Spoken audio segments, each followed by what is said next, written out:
오늘 본문 사도행전 15장은 예루살렘 공회에 대해 알려줍니다. 1절을 보면 유대로부터 온 어떤 사람들로 인해 논란이 생겼습니다. 그 사람들이 안디옥에 있는 사람들을 가르친 내용은 다름 아니라 모세의 법대로 할례를 받지 아니하면 능히 구원을 받지 못한다는 것입니다. 유대인들은 하나님의 백성이라는 징표가 바로 할례라고 여겼고 계약은 그 할례 받은 사람들에게만 유효하다고 주장했습니다. 유대인들이 이렇게 할례의 필요성을 주장하는 것과 달리 바울과 바나바는 반대의 입장에 서 있었습니다. 그래서 그 둘 사이에 적지 않은 다툼과 변론이 일어났습니다. 그런 다툼과 변론을 그 교회 자체적으로 해결할 수 없을 때 그보다 더 상위의 모임에서 그러한 일을 객관적으로 다룰 필요가 있다는 점을 오늘 본문은 알려줍니다.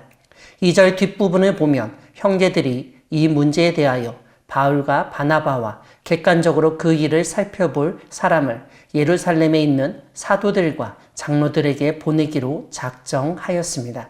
3절과 4절에서는 이제 바울과 바나바 그리고 다른 사람들이 안디옥 교회의 전송을 받고 베니게와 사마리아를 거쳐 예루살렘에 갔다는 점을 알려줍니다.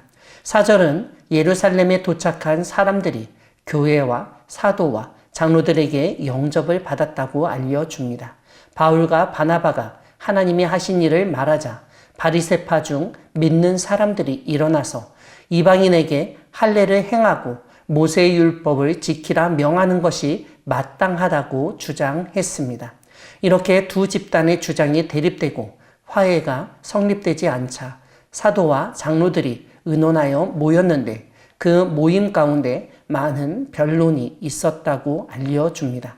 이때 베드로는 예루살렘에 있는 사람들이 지금 알고 있는 사실을 상기시킵니다. 다름 아니라 사도행전 10장과 11장에서 살펴보았던 고넬료 이야기를 전제한 것입니다. 9절을 보면 하나님이 유대인이나 이방인이나 차별을 하지 않으셨다고 언급하며 10절에서 그런데 지금 너희가 어찌하여 하나님을 시험하여 우리 조상과 우리도 능히 매지 못하던 멍에를 제자들의 목에 두려느냐라고 발언합니다. 13절을 보면 야고보가 자신의 의견을 말하는데 하나님은 옛날부터 말씀하신 일을 지금 실행하고 계시다는 사실을 알렸습니다. 그리고 20절에서 실질적으로 이방인이 지켜야 할 점을 몇 가지 제안합니다. 우상의 더러운 것, 음행, 목매어 죽인 것, 피를 멀리하게 하자는 것이었습니다. 오늘 본문 뒷부분은 예루살렘 회의에서 결론된 사항을 알려줍니다. 그리고 그 내용을 이중의 방법을 통하여 안디옥 교회에 전달하는데 하나는 편지이고 다른 하나는 대표단입니다.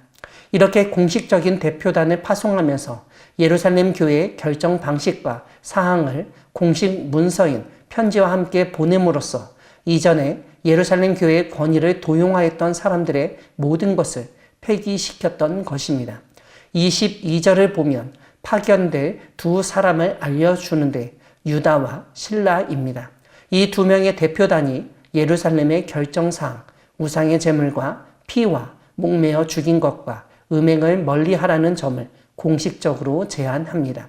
32절은 그 두 사람이 실제적으로 여러 가지 말로 위로하고 권면하였다고 설명합니다.